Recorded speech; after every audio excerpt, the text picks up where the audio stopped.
एक सहकारी दूध संघ आज टेस्ट ऑफ इंडिया बनलंय. होय, अमूल.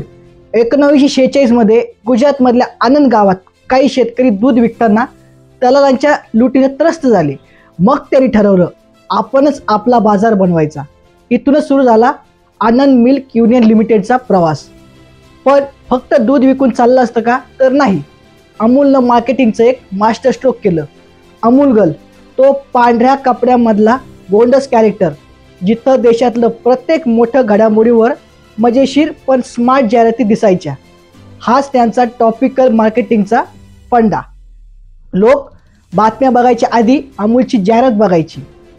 आज अमूलचं टर्नओव्हर लाखो कोटींमध्ये आहे.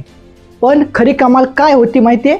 त्यांनी फक्त दूध नाही विकलं, तर देशभरच्या लोकांना एक भावना विकली. आपलं दूध, आपलं ब्रँड.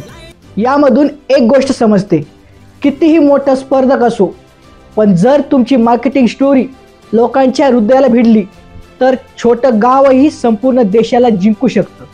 आणि हेच अमूलने करून दाखवलं.